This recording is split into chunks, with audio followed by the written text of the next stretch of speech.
भंगा गाड़ी और ग्यारेज कार्यकलाप अकार्यकर यात्री प्रतीक्षालय खरारे हंतसंत यात्री प्रशासनिक पदक्षेप दाबी। मयूरभंज जिला करंजिया सहर माणिक छकरे यात्री प्रतीक्षालय सम्मुखें भंगा गाड़ी रखा नहीं जनसाधारण मध्य तीव्र असंतोष प्रकाश पाई।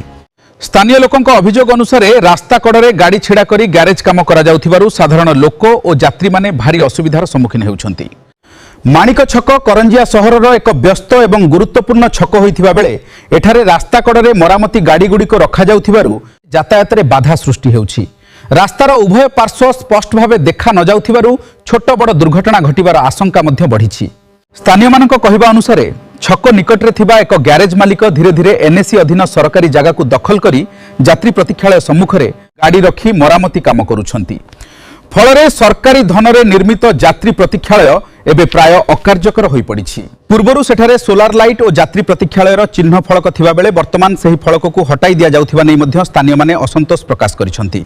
वर्तमान अत्यधिक गरम और ताप प्रवाह चलिथिबा बेले यात्री मानक पई प्रतीक्षालय रे बसी बस को अपेक्षा करबा अत्यंत आवश्यक। किंतु प्रतीक्षालय व्यवहार योग्य नथिबारु लोकमाने प्रचंड खरारे रास्ता कड़े छिड़ा रही बस को अपेक्षा करुछंती। यह यात्री मानक स्वास्थ्य पाई मध्य विपद सृष्टि करुछि। एकपटे करंजिया एनएसी पक्षरु रास्ता उपरे बाली चिप्स और अन्य सामग्री रखी यातायात रे बाधा सृष्टि करुथिबा लोकंक विरोध रे कार्यानुष्ठान कथा कुहा जाउथिबा बेले एठारे सरकारी जागा दखल करी बेआईन भावे ग्यारेज चलिथिबा घटना सामना को आसीछि। प्रशासन रो कार्यप्रणाली उपरे प्रश्न उठाइछि।